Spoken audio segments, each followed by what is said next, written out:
Hi hello, എന്തൊക്കെയുണ്ട് വിശേഷങ്ങൾ? ഷാജിയുടെ പുതിയ ഇൻ്റർവ്യൂവും ഡാൻസൊക്കെ ഇറങ്ങിയിട്ടുണ്ട് കേട്ടോ, കണ്ടോളിയും പോയിട്ട്. ഷാജിക്ക് ഇൻ്റർവ്യൂവിൽ കുറേ നമ്മളോട് കാര്യങ്ങൾ പറയാനുണ്ട്, കുറേ പറഞ്ഞിട്ടുമുണ്ട്. മെഹറിൻ്റെ കാര്യവും വിവാഹത്തിനെ കുറിച്ചും ഒക്കെ പറയാനുണ്ട്. കല്യാണം കഴിക്കുകയാണെങ്കിൽ ഞാനത് സമ്മതിക്കില്ല, നിയമപരമായിട്ട് പോകും എന്നൊക്കെ ഒരു ഇന്റർവ്യൂല് പറഞ്ഞിട്ടുണ്ടായിരുന്നു. നമ്മളിപ്പോ അങ്ങനെയാണ് പറഞ്ഞപ്പോ എനിക്ക് ഒരുപാട് നിയമപരമായിട്ട് പോവായിരുന്നു. ഒരുപാട് പേരുടെ മേലെ എനിക്ക് കേസും കാര്യങ്ങളായിട്ട് പോവായിരുന്നു. നിയമപരമായിട്ട് പോവാണെങ്കിൽ പോവുക ചെയ്യാം. കാരണം ഇവൻ എന്നെ ചീറ്റ് ചെയ്തു, ഇവൻ എന്റെ കൂടെ ഇത്ര മാസം ഉണ്ടായി, ഇവൻ എന്നെ ഇതാക്കി. എന്താ നിയമപരമായിട്ട് പോകുകയാണെങ്കിൽ കുറെ പേരുണ്ട്, നീ എന്തൊക്കെയാ പറയുന്നത്? ബാക്കി വേണി കേട്ടോ. ഇപ്പോഴാ മഹറുണ്ടോ? ഇല്ലില്ല, മഹർ ഞാൻ അയച്ചു. അപ്പം മഹർ എന്നൊക്കെ പറയുന്നത് നമ്മള് മുസ്ലിം ലേഡീസ് നല്ല പൊതുവെ താലി അതൊക്കെ കുറച്ചുകൂടി ഒരു പ്രഷ്യസ് ആയിട്ട് എല്ലാരും ഞാൻ പറയുന്നില്ല, എന്നാലും പൊതുവെ അങ്ങനെ ആണല്ലോ.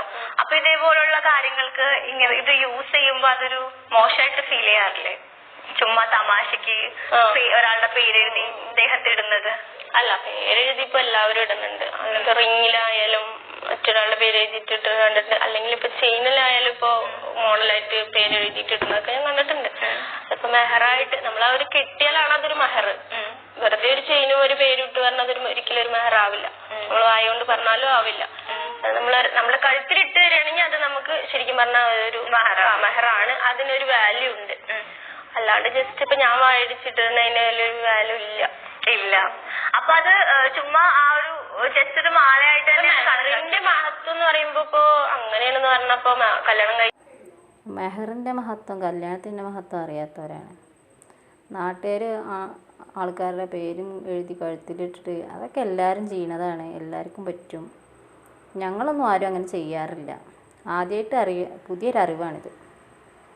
എന്തായാലും വേണ്ടില്ല. അസ്സലാമു അലൈക്കും.